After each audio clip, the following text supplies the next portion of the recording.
والسلام على من لا نبي بعده أما بعد فأعوذ بالله السميع العليم من الشيطان الرجيم بسم الله الرحمن الرحيم يا بني إسرائيل اذكروا نعمتي التي أنعمت عليكم وأوفوا بعهدي أوف بعهدكم وإياي فارهبون اللهم رب اشرح لي صدري ويسر لي أمري واحلل عقدة من لساني يفقهوا قولي واجعل لي وزيرا من أهلي ربي أعوذ بك من همزات الشياطين وأعوذ بك ربي أن يحضرون اللهم لا سهل إلا ما جعلته سهلا وأنت تجعل الحزن سهلا إذا شئت لا إله إلا أنت اللهم إني أسألك علما نافعا وعملا متقبلا ورزقا طيبا وشفاء من كل داء۔ حضرات، میرے معزز علماء کرام اور قابل احترام عزت و توقیر کے قابل حضرات،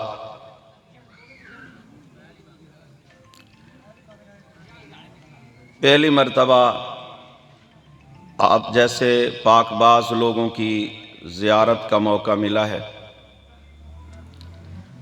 سب سے پہلے تو جن احباب نے یہ پروگرام ترتیب دیا اور رکھا ہے، میں ان کی خدمت میں یہ عرض کرتا ہوں کہ آپ نے بڑا اچھا کیا ہے، دعوت و تبلیغ کے لحاظ سے اپنی شادی کو اس میں ضم کیا ہے کہ اس کے ساتھ ساتھ کچھ نہ کچھ علماء کرام کو سنا جائے اور ہم اپنے آپ کو سدھار لیں۔ نبی صلی اللہ علیہ وسلم نے ارشاد فرمایا، وہ بابرکت شادی ہے جس میں بھار کم ہے، جس میں خرچہ کم ہو، جس میں لوگ کم ہوں اور جس کے اندر کسی پر بوجھ نہ ہو، وہ بابرکت شادی ہے۔ اور نکاح تو سنت ہے۔ ایک بات جو آپ سے میں عرض کرنا چاہتا ہوں، ایک تو یہ لائٹنگ کا مسئلہ ہوتا ہے، ہم بڑا کوشش کر کے آپ سب حضرات کی زیارت کرتے ہیں، دیکھتے ہیں آپ کو۔ اگر آپ تھوڑا تھوڑا قریب ہو جائیں تو ایک خاص بات جو میں چند منٹوں میں آپ کے ساتھ کرنا چاہتا ہوں، وہ میرے لیے بھی آسان ہو جائے گی اور آپ کو بھی اجر و ثواب زیادہ ملے گا۔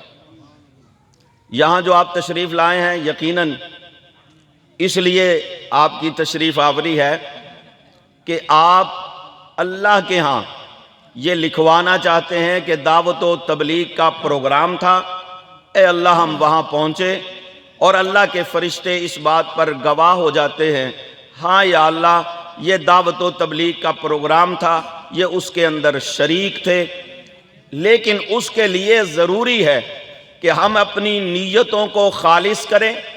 جب گھر سے نکلیں تو یہ نیت لے کر نکلیں کہ ہم نے اللہ کا دین سننا ہے، کسی شخصیت کی بات نہیں کہ فلاں تقریر کرے گا تو میں نے تقریر سننی ہے، فلاں کا خطاب صرف سنوں گا تو اس سے اجر نہیں ملتا۔ جتنا آپ جو نیت لے کر آئیں گے اس کے مطابق آپ کو اجر دیا جائے گا۔ اور اگر آپ یہ نیت لے کر آئیں کہ ہم نے اللہ کی رضا کے لیے وہاں ٹائم دینا ہے، جو خطیب بھی بات کرے گا، جو بھی قرآن و سنت کی بات کرے گا، ہم اس کو غور سے سنیں گے۔ وَإِذَا قُرِئَ الْقُرْآنُ فَاسْتَمِعُوا لَهُ وَأَنصِتُوا لَعَلَّكُمْ تُرْحَمُونَ۔ فرمایا جب قرآن پڑھا جائے خاموشی کے ساتھ سنا کرو، ہو سکتا ہے تمہارے اوپر اللہ رحم فرمائے۔ کیا خیال ہے جی ہم اس نیت کے ساتھ، اگر پہلے کسی نے نیت ایسی نہیں بھی کی تو اب دوبارہ کر لیں کہ یہاں ہم جتنی دیر بیٹھیں گے ہم نے صرف اللہ کو راضی کرنے کے لیے بیٹھنا ہے، اللہ کا قرآن سننا ہے، رسول اللہ صلی اللہ علیہ وسلم کے فرامین سننے ہیں، اور سننے کے بعد ہم نے کوشش کرنی ہے کہ اس پر عمل کیا جائے۔ کیا خیال ہے جی؟ میں نے ایک عرض کی تھی، آپ سے گزارش کی تھی، کچھ گاؤں والے لوگ ہوں گے، کچھ جماعت والے ہوں گے، میں نے گزارش کی تھی آگے آ جائیں ذرا، کیا خیال ہے؟ یہ میری بات مانی جائے گی کہ نہیں مانی جائے گی؟ کوئی بات نہیں یار، آگے تشریف لے آئیں، کچھ نہیں ہوتا انشاءاللہ، جتنے قریب ہوں گے اتنا زیادہ اجر ملے گا۔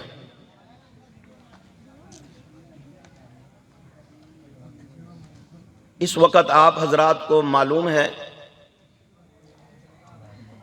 کہ فلسطین کے اندر مسلمانوں کے تڑپتے ہوئے لاشیں آپ میڈیا پر دیکھ رہے ہیں۔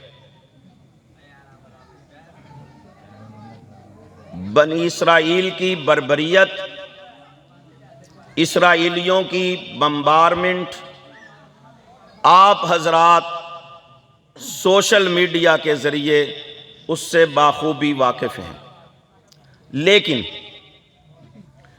قرآن کریم نے جو بنی اسرائیل کی تاریخ بیان کی ہے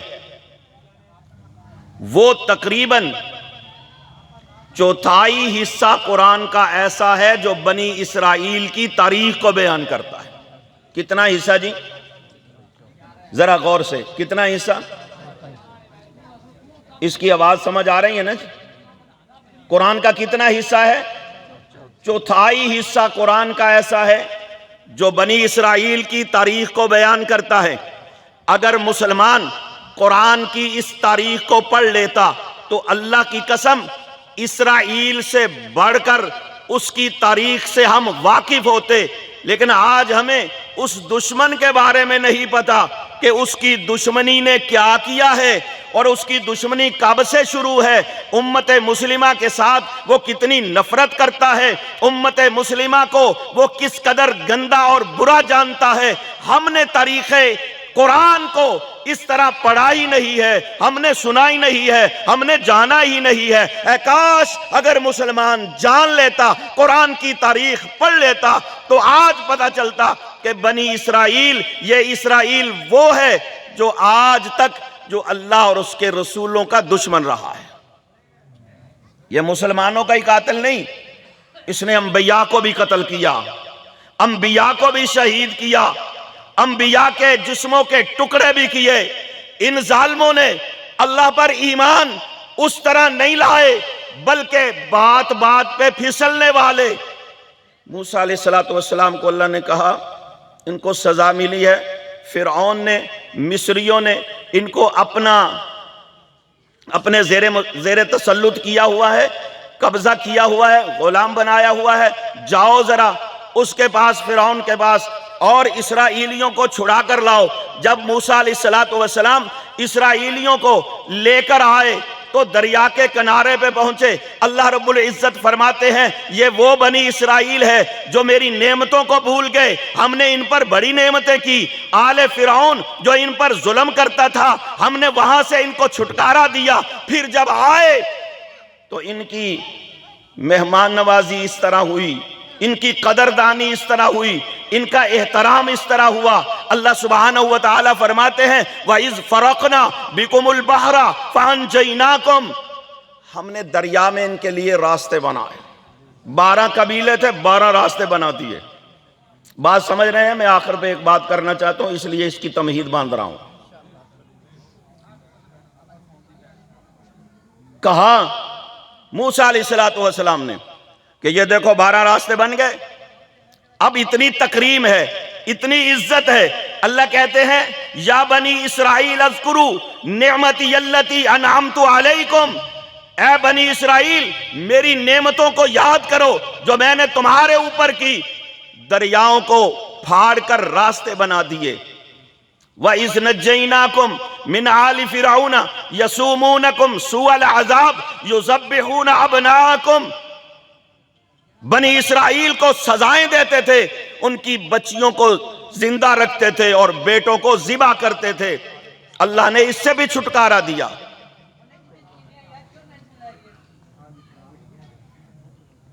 راستے بنے، فرعون کو دریائے نیل میں ڈبو دیا، ان کو پار لگایا اور اس کو ڈبو دیا۔ اللہ سبحانہ و تعالیٰ فرماتے ہیں یہ بھی میں نے تمہارے اوپر نعمت کی، لیکن تمہاری حالت کیا تھی کہ موسیٰ علیہ السلام 40 راتوں کے لیے کوہ طور پہ گئے، انہوں نے بچڑا بنا کر شرک جیسی گندی بیماری کو اپنے اندر داخل کیا، اور موسیٰ علیہ السلام کے آنے سے پہلے پہلے بچڑے کی پوجا کرنی شروع کر دی۔ یہ اللہ کی سب سے بڑی بغاوت ہے شرک، اللہ کی سب سے بڑی نافرمانی ہے، اللہ کی سب سے بڑی دشمنی ہے جو ان ظالموں نے اللہ کے ساتھ کی کہ ایک بچڑے کی پوجا کرنے لگے۔ اچھا، اللہ سبحانہ و تعالی جو قومیں جس طرح کا ذہن رکھتی ہیں اس کے مطابق اس کی جزا و سزا بھی دیتا ہے۔ یہ اس کو پوجنے لگے، مقدس جاننے لگے، محترم جاننے لگے، اس کی عبادت کرنے لگے۔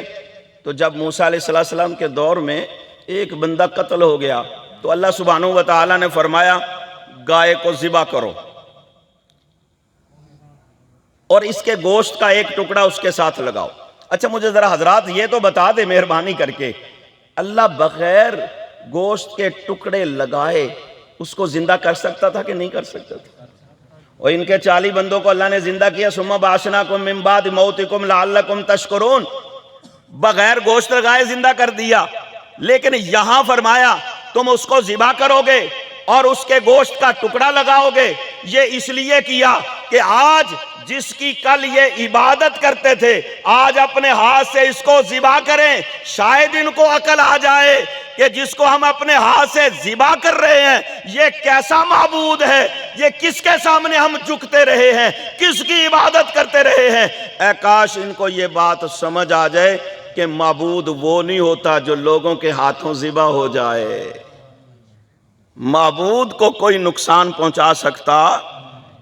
آج بنی اسرائیل نے، انہی اسرائیلیوں نے مسجد اقصی کو خون کے اندر مسلمانوں کے خون سے اس نے دھویا ہے، اور آج ہم دانا عقل مند اتنے بن گئے ہیں ہماری کرونا ہی جان نہیں چھوڑ رہی۔ جو بھی اٹھتا ہے ساری مشینری اسی پہ لگا رکھی ہے، کوئی ماسک پہ بڑی جبر کر رہا ہے، حکومتی مشینری ساری کی ساری۔ اس جمعے ایسے ہوا کہ ایک انٹیلیجنس کا بندہ بڑا افسر تھا تو میرے جمعے میں آیا اور مجھے نماز سے پہلے کہنے لگا قاری صاحب میں نے ایک تصویر لینی ہے۔ میں نے کہا یار کس لیے تصویر لینی ہے؟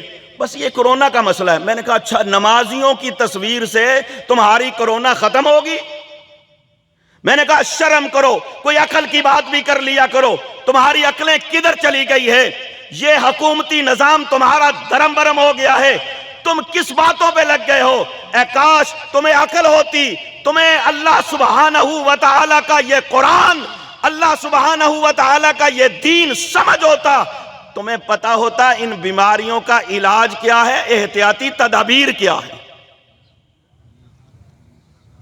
لیکن تمہیں تو وہ اچھے لگتے ہیں نا جو دین کے دشمن ہیں، تم تو ان کے چبائے ہوئے لقموں کو چباتے ہو۔